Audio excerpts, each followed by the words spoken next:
ছোট্ট সোনামণিরা, তোমরাও যদি ফাতেমা ওমরের সাথে ইসলাম শিখতে চাও তাহলে এক্ষুনি আমাদের চ্যানেলটি সাবস্ক্রাইব করে দাও।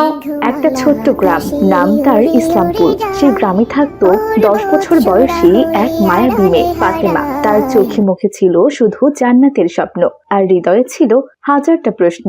আল্লাহর কাছে গেলে সত্যি কি কেউ কখনো কাঁদে না? জান্নাতে কি চকলেট পাওয়া যায়?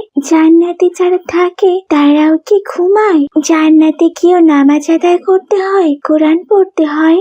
জান্নাতে কি মানুষ কখনো বুড়ো হয়?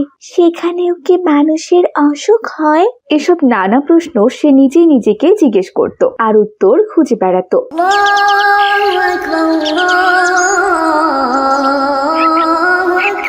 একদিন ফজরের আজান হলে ফাতেমার মা তাকে ডাকতে গেলেন নামাজ আদায় করার জন্য। ফাতেমা, ফাতেমা, উঠে পড়ো মা, আজান হয়েছে, ফজরের নামাজ আদায় করে নাও, একটু পরেই সকাল হয়ে যাবে মা, ওঠো।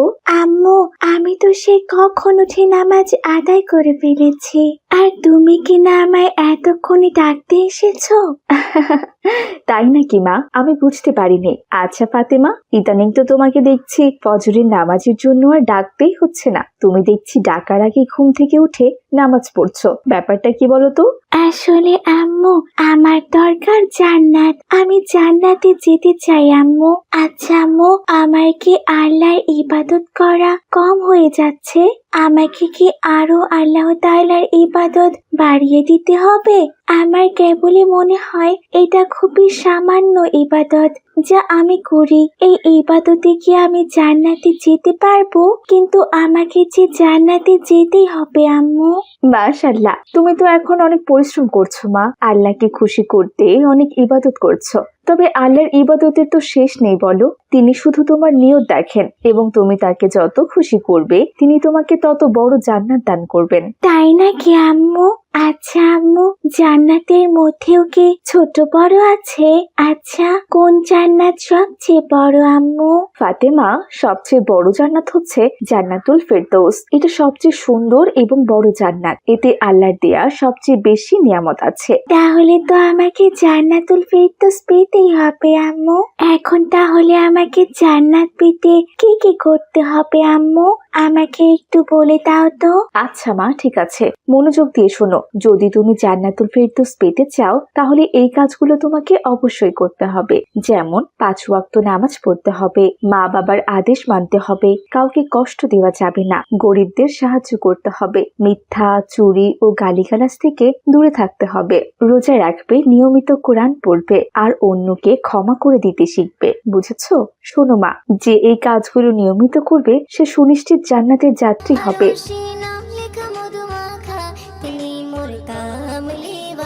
সেই দিন থেকে ফাতেমা তার ঘরের দেয়ালে সেই কথাগুলো জান্নাতের চিঠি আকারে ঝুলিয়ে রাখলো। প্রতিদিন সে কাজগুলো দেখতো আর সেই অনুযায়ী ইবাদত করতে লাগলো। একদিন ফাতেমা স্কুলে যাওয়ার সময় দেখতে পেল তারই সহপাঠী মিলি এক বৃদ্ধ মানুষকে দিয়ে তার ফুলের বাগান পরিষ্কার করাচ্ছে আর তার সাথে চিৎকার করে কথাবার্তা বলছে। এই যে দাদু, ব্যাপারটা কি? হ্যাঁ, তুমি ফুলের বাগানটা কই পরিষ্কার করছো? হ্যাঁ, আমি তো বলেছি তোমাকে পুরো বাগানটা ঝকঝকে তকতকে করতে, তবেই তুমি 20 টাকা পাবে, তা না হলে কিন্তু তুমি 1 টাকাও পাবে না, বুঝেছো? আফামনি গো, এমন কথা কইও না, খুব কষ্ট কইরা আমি বাগানটা পরিষ্কার করছি, তেমন কোনো ঘাস নাই, আমি কাল রাত থাইকা কিছু খাই নাই, ওই 20 টাকাটা পাইলে তবে একটা রুটি খামু।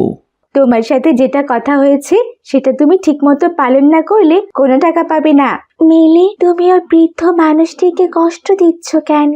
উনি তো পরিশ্রম করছেন, বাগান পরিষ্কার করাও তো সহজ কাজ নয়। আল্লাহ বলেছেন কারো মনে কষ্ট দিও না। তুমি ওনাকে টাকাটা দিয়ে দাও মিলি। তুমি চুপ করো তো ফাতেমা, তুমি যা বোঝো না সেটা নিয়ে আর কথা বলো না। মিলির কথা শুনে ফাতেমা বুঝলো মিলি তাকে টাকাটা দেবে না। তারপর সে তার টিফিনের জন্য জমানো 100 টাকা বের করে দিল সে বৃদ্ধ দাদুকে। দাদু, এই নিন 100 টাকা, এটা আমার টিফিনের জমানো টাকা। আপনি রুটি না খেয়ে খিচুড়ি বা ভাত খেয়ে নেবেন, তাহলে আপনার ক্ষুধা চলে যাবে। বুবু, তুমি আমার কষ্টটা দূর কইরা দিলা, আল্লাহ তোমার মনের আশা ঠিক পূরণ কইরা দিব। এটা তুমি কি করলে ফাতেমা? ওই ভিখারি লোকটাকে তুমি 100 টাকা দিয়ে দিলে?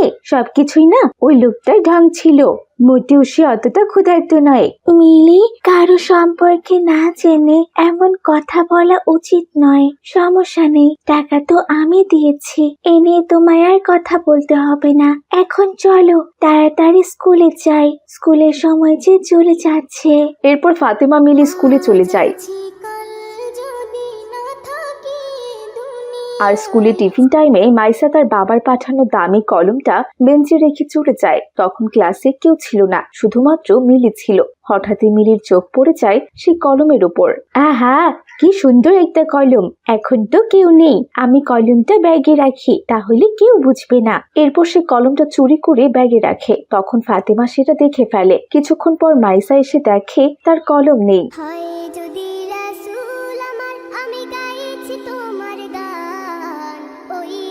হায় আল্লাহ, আমার কলমটা কোথায় গেল? আমি তো এখানেই রেখে গিয়েছিলাম। মিলি, তুমি কি আমার কলমটা নিয়েছো? তুমিই তো শুধু ক্লাসরুমে ছিলে। এসব কি বলে তুমি? হ্যাঁ, আমি কি চোর? আমার বাবা চাইলে এরকম শত শত কলম আমাকে কিনে দিতে পারে, আর এই সামান্য কলমের লোভ কিনা আমি সামলাতে পারবো না। আরে মিলি এভাবে মিথ্যা বলছে, আমি তো সবকিছু দেখেছি, কিন্তু এখন আমি কি করব? মিলিকে এখন ধরিয়ে দিলে সেও তো কষ্ট পাবে, কিন্তু জান্নাত পেতে হলে তো আমাকে সত্যি কথাটা বলতেই হবে। না, আমি সত্যিটা বলবো।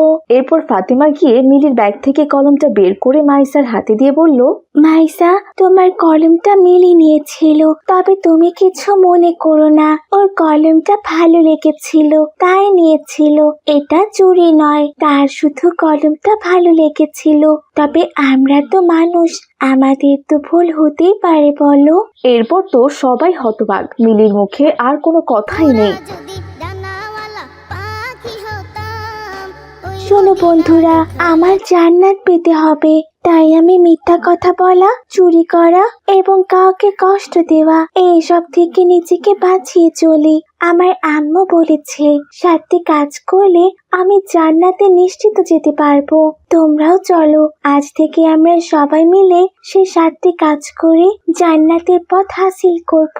এরপর সব বন্ধুরা অনুতপ্ত হয়ে গেল আর ফাতেমার কথা মন দিয়ে শুনলো। সবাই প্রতিজ্ঞা করলো তারা আর কখনোই অন্যায় করবে না, আর সেই 7 কাজ সবাই নিয়মিত করবে। তো দেখলে তো ছোট্ট বন্ধুরা, জান্নাত পেতে হলে আমাদের কি কি কাজ নিয়মিত করতে হবে। সেগুলো হলো 5 ওয়াক্ত নামাজ পড়া, মা বাবার আজ্ঞাবহ হওয়া, কাউকে কষ্ট না দেওয়া, গরিবদের সাহায্য করা, মিথ্যা, চুরি, গালিগালাজ থেকে দূরে থাকা, রোজা রাখা, কোরআন পড়া আর ক্ষমা করে দিতে শেখা। তাহলে আমরা সবাই জান্নাতের পথের যাত্রী হতে পারবো। এখন থেকে সবাই সুন্দরভাবে চলবো আর জান্নাতের জন্য আমল করব। আজ তাহলে এখানেই বিদায় নিচ্ছি ছোট্ট বন্ধুরা, ভালো থেকো তোমরা। আসসালামু আলাইকুম ওয়া রাহমাতুল্লাহ। রসুলপুর মহল্লায় হালিমা নামের এক গরিব মহিলা ওই মহল্লারই জাফর শিকদারের বাড়িতে কাজ করত। একদিন তার প্রচন্ড জ্বর হলো। জ্বরের তাপে সে কাজে যেতেই পারছিল না, তবুও সে কোনো রকম উঠে দাঁড়ায় কাজে যাওয়ার জন্য। তখন তার মেয়ে জান্নাতুল বলল, মা, এটা তুমি কি করছো? তুমি এই অসুস্থ শরীর নিয়ে কাজে যাওয়ার জন্য বের হয়েছো কেন? এই অবস্থায় তুমি কাজ করতে গেলে তো আরো বেশি অসুস্থ হয়ে পড়বে মা। কিছুই যে করার নেই রে মা, আমার মালিক যে খুবই রাগী মানুষ। তারা বউ স্বামী দুজনের একজনও ভালো মানুষ না, সব সময় কাজ নিয়ে আমাকে নানান ধরনের কটু কথা শোনায়। আর যদি কাজ করতে না যাই তাহলে তো আমাকে কাজ থেকেই বের করে দেবে। কাজটা চলে গেলে তখন 2 মামের সংসারটা চলবে কি করে বলতো মা? তখন আমাদের যে রাস্তায় গিয়ে দাঁড়াতে হবে। কি বলছো মা? তার জন্য তুমি এই অসুস্থ শরীর নিয়ে কাজে যাবে? না না মা, এটা আমি কিছুতেই হতে দিতে পারি না। আজ তোমার পরিবর্তে আমি কাজে যাব মা। না রে মা, তুই এখনো অনেক ছোট, তুই কাজ করতে পারবি না রে মা। আর তাছাড়া তোকে তো ওরা চেনেও না, তুই ওদের বাসায় একা ঢুকলে তোকে চোর বলে অনেক মারবে রে মা। ওদের বাড়িতে অনেক দামি দামি জিনিসপত্র আছে। তাহলে মা, তুমি এক কাজ করো, আমাকে একটু ওই বাড়িতে রেখে এসো। আমি তোমার মালিককে বলে আজকের দিনের কাজগুলো করব, আর তুমি বাড়ি এসে না হয় বিশ্রাম নিও। সুস্থ হলে কাল থেকে তুমি আবার কাজে যেতে পারবে।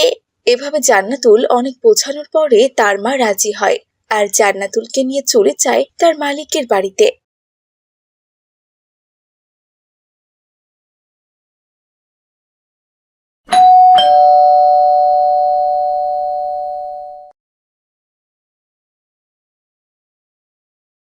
কিরে হালিমা, এতক্ষণ তোর আসার সময় হলো? বাড়িতে কত কাজ পড়ে আছে।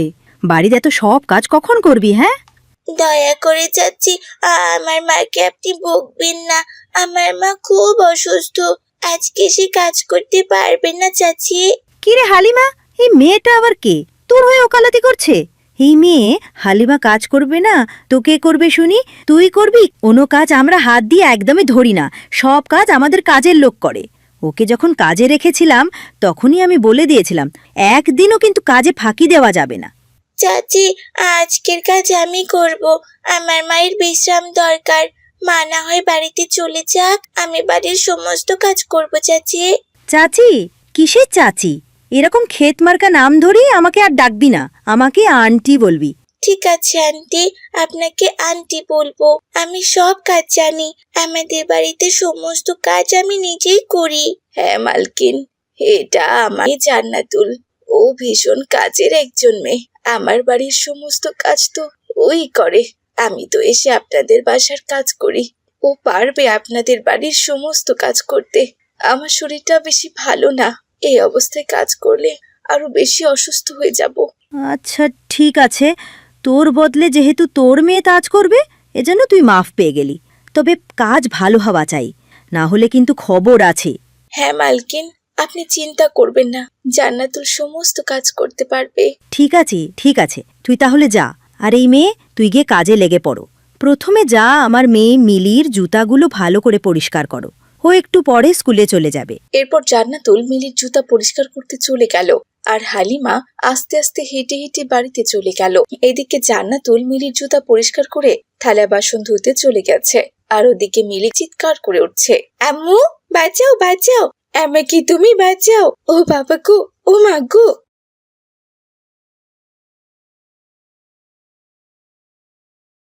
কি হয়েছে মা মিলি? কি হয়েছে? এভাবে চিৎকার করছো কেন মা?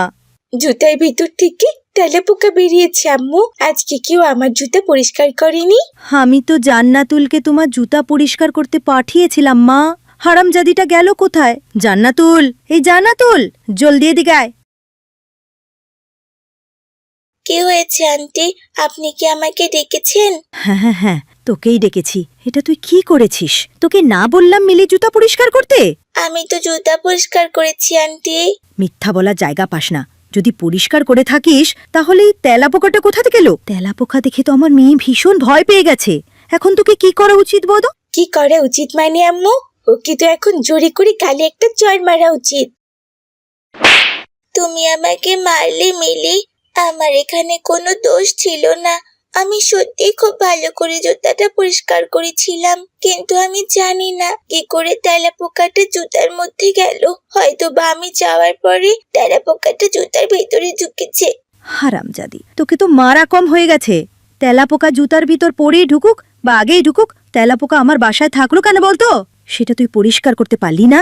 আমি তো আজকে প্রথম কাজে এসেছি, আমি কি করে জানবো এই বাসায় তেলাপোকা আছে? কেন? এই বাসায় তো এর আগে তোর মা কাজ করতো, তাহলে তো তেলাপোকা সেও পরিষ্কার করতে পারতো। সে যেহেতু করেনি, তার শাস্তি এখন তোকে ভোগ করতে হচ্ছে। তাহলে তোকে মার দিয়েছে আমার মেয়ে, সেটা তো ঠিকই করেছে। হয়েছে, আর চোখ দিয়ে রস ঝরাতে হবে না। যা যা, বাকি কাজগুলো তাড়াতাড়ি করে ফেলো। এরপর জান্নাতুল চোখের পানি ফেলতে ফেলতে কাজ করতে চলে গেল। সারাদিন ধরে বাসার সমস্ত কাজ করতে করতে সে ক্লান্ত হয়ে বিকেলবেলা একটুখানি খাবার নিয়ে বাড়িতে ফিরে গেল। মা, ও মা, জলদি ওঠো, উঠে পড়ো মা, তোমার জন্য খাবার এনেছি, খাবার খেয়ে ওষুধ খেয়ে নাও মা। এভাবে জান্নাতুল অনেকবার ডাকার পরেও তার মা সাড়া দিচ্ছিল না। সে অনেকক্ষণ আগেই মারা গেছে। মায়ের এমন অদ্ভুত মৃত্যুতে জান্নাতুল কান্নায় ভেঙে পড়ল। হায় আল্লাহ, এটা আমার সাথে কি হয়ে গেল? আমার মা আমাকে ছেড়ে চিরদিনের জন্য চলে গেল। এখন আমার কি হবে? মাকে ছাড়া এই দুনিয়াতে আমি কি করে থাকবো? মা ছাড়া যে একটা দিনে আমার পার হচ্ছিল না। আজ আমি বুঝতে পারছি মা, মা ছাড়া দুনিয়াটা কতটা নিষ্ঠুর হয়। এরপর জান্নাতুলের কান্না শুনে মহল্লাবাসী ছুটে চলে এলো। তারপর হালিমার দাফন কাফনের ব্যবস্থা করা হলো। কিন্তু হালিমার এই দুনিয়াতে আর কেউ না থাকায় জাফর শিকদার হালিমার দায়িত্ব নিতে রাজি হলো। তারপর জাফর শিকদার জান্নাতুলকে নিয়ে তার বাড়িতে গেল। প্রথম 2-1 দিন তারা জান্নাতুলের সাথে ভালো ব্যবহার করলেও আস্তে আস্তে আবারও তাদের পুরনো রূপ ফিরে এলো। এই যে মহারানী, অনেক হয়েছে তোমার শোক দিবস পালন করা। মা কারো চিরজীবন বেঁচে থাকে না, যে যাবার সে তো গেছে যাবেই, কিন্তু বিপদে ফেলে গেছে আমাদের।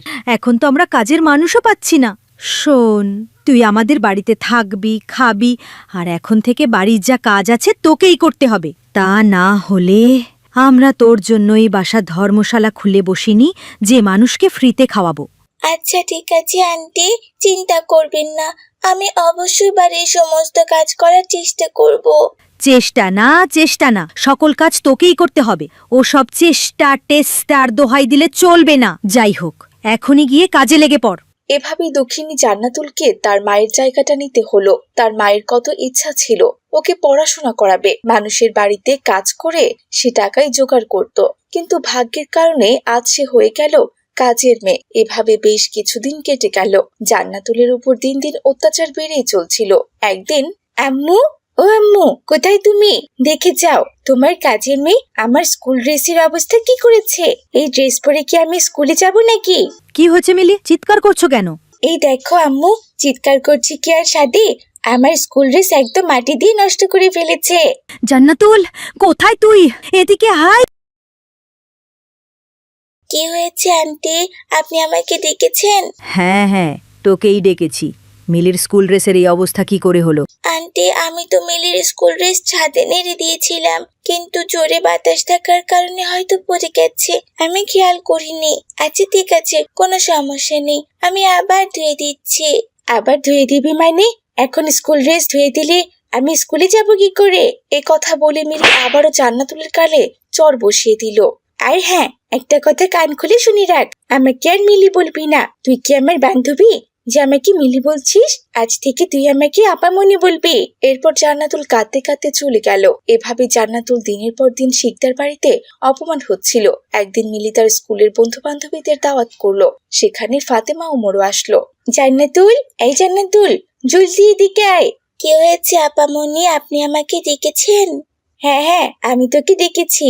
শোন, আজকে আমার বন্ধু বান্ধবরা বেড়াতে আসবে, মজার মজার খাবার রান্না করবি আর ঠিক মতো পরিবেশন করবি, ওদের যেন আপ্যায়নের কোনো কমতি না হয়। আচ্ছা ঠিক আছে আপামনি, আপনি কোনো চিন্তা করবেন না, আমি সবকিছু সামলে নেব। এই কথা বলে জান্নাতুল রান্না করতে চলে গেল। সারাদিন ধরে সে নানা পদ রান্না করলো। বিকালে মিলির বন্ধু বান্ধবরা এলে সে খাবার দিল। তারপর পানি নিয়ে আসার সময় জান্নাতুলের হাত থেকে একটি গ্লাস পড়ে ভেঙে গেল। এই হারামজাদি, এটা তুই কি করলি? হ্যাঁ, তোকে কি বলেছিলাম আমার বন্ধু বান্ধবদের ভালো করে আপ্যায়ন করতে, আর তুই কিনা তাদের সামনে গ্লাস ভেঙে ফেললি। এই গ্লাসের টুকরো যদি ওদের গায়ে লাগতো তখন ওদের তো শরীরটাই কেটে যেত। এটা তুমি কি করলে বোন মিলি? তুমি জান্নাতুলকে মারলে কেন? ওর এখানে কি দোষ? মানুষের হাত থেকে পড়ে গেলে যে কোনো জিনিস ভেঙে যেতেই পারে, এর জন্য মারতে হবে? আরে ওমর ভাইয়া, এসব তুমি কি বলছো? একটা সামান্য কাজের মেয়ের পক্ষ নিয়ে কথা বলছো? ও তো এরকমই, ওকে 3 বেলা শাসন না করলে ঠিকঠাক মতো কোনো কাজ কাম করে না। মাঝে মাঝে ওদের টাইট দিতে হয়, বুঝেছো? তা না হলে কাজের মেয়েরা নিজেদেরকে মালিকের মেয়ে মনে করে। কথাটা তুমি ভুল বললে মিলি। কাজের মেয়েরাও তো আমাদের মতো মানুষ, ওদেরও রাগ, অভিমান, ভালো লাগা, মন্দ লাগা সবকিছুই তো আছে। ওরা কাজ করে বলেই তো আমরা আরামে থাকতে পারি, তা না হলে তো আমাদের নিজেদেরই করতে হতো। ওর জায়গায় যদি তুমি কাজ করতে তখন তোমার কেমন লাগতো? আমি কেন কাজ করতে যাব ওমর ভাইয়া? আমার বাবার কি টাকা পয়সার অভাব আছে? আমাকে কেন কাজ করতে হবে? এই দেখেছো মিলি, কাজের কথা শুনেই তুমি কেমন না বলে দিলে। অথচ এই মেয়েটিকে তো তোমরাই এনেছো দেখভাল করার জন্য, কিন্তু ওকে দিয়ে কাজ করাচ্ছ কেন? ওকে তো তোমাদের স্কুলে ভর্তি করানোর কথা। কি বললি ওমর ভাইয়া? ওকে স্কুলে ভর্তি করে দিলে আমাদের বাড়িতে কাজ করবে কে? এর আগে ওর মা আমাদের বাড়িতে কাজ করত, তার জায়গায় ও কাজ করছে। কাজের মেয়ের মেয়ে, কাজের মেয়ে। ব্যাপারটা তো আমার কাছে ভালোই লাগে। ছি ছি ছি ছি ছি মিলি, এমন ব্যঙ্গ করে মানুষের সাথে কথা বলা একদমই ঠিক নয়। আর কাজটা তোমরা মোটেও ঠিক করছো না। ও এখনো অনেক ছোট, ওর পড়াশোনার দরকার আছে। ওর ভবিষ্যৎ পড়ে আছে। আমি বুঝতে পারছি ও এখানে থাকলে ওর কিছুই হবে না। শোনো বোন, আমি জানি তুমি এখানে অনেক কষ্টে আছো, তোমার এই বাড়িতে থাকতে হবে না। আজ থেকে তুমি আমাদের বাড়িতে থাকবে। চলো বোন ফাতেমা, জান্নাতুলকে নিয়ে চলো। আরে ওমর ভাইয়া, এমন কাজ করো না। এসব কাজের মেয়েদের লাই দিতে নেই, ওরা কিন্তু বাড়ির জিনিসপত্র নিয়ে পালিয়ে যাবে। মিলি, তুমি যেমন নিচু মনের, তোমার চিন্তাধারাও ঠিক তেমনই। জান্নাতুল এমন কাজ কখনোই করবে না, আমার ওর প্রতি বিশ্বাস আছে। চলো ফাতেমা। এরপর মেহমানরা আর কেউই মিলির বাড়িতে খাবার খেলো না, তারা সবাই সেখান থেকে চলে গেল। তো দেখলে তো ছোট্ট বন্ধুরা, আমাদের সমাজে এরকম অনেক ঘটনা ঘটে। কাজের মেয়েদেরকে অত্যাচার করা হয়, তাদেরকে মানুষ মনে করা হয় না। এসব কিন্তু মোটেও ঠিক নয়। আমাদের সকলের উচিত মানুষকে সমান চোখে দেখা, সে কাজের মেয়ে হোক কিংবা নিচের মেয়ে হোক, তাহলে সমাজটা সুন্দর হবে। আর আজ তাহলে এখানেই বিদায় নিচ্ছি ছোট্ট বন্ধুরা, ভালো থেকো তোমরা। আসসালামু আলাইকুম রহমতুল্লাহ।